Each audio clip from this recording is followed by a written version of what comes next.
OK, so to quickly summarize what we talked about today, cookies are pieces of data that are used to make HTTP requests stateful. They allow you to associate different requests with each other, and we saw a bunch of different attributes.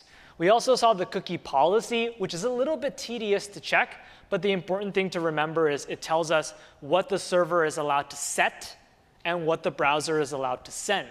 So when the server sets a cookie, cookie policy says whether or not you accept that cookie or whether you throw it away. And the cookie policy also says which cookies you automatically attach to an HTTP request.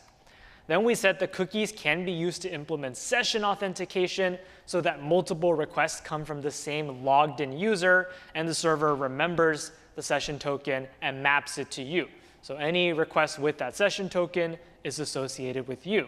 But the session token is a sensitive value. If someone steals it, they can impersonate you. So you have to be very careful with that secret value. Don't send it to the wrong place. Don't let people steal it. And don't let people guess it ahead of time. And finally, we talked about CSRF. The basic attack is that the user is tricked into making an unintended request.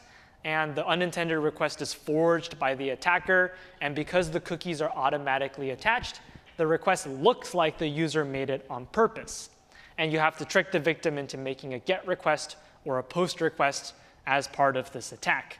And to defend against it, the most common defense is CSRF tokens, where a malicious request, whether it's a forged check, has to have your birthday on it, or the form has to have a top secret value in it, it needs an additional secret called the CSRF token, and that makes the request harder to forge. And we also saw that referrer headers and same-site cookies can be used to stop cross-origin requests, where you're on evil.com, but you click on a bank.com link. Those tend to be indicators of CSRF, so we might try to stop those requests.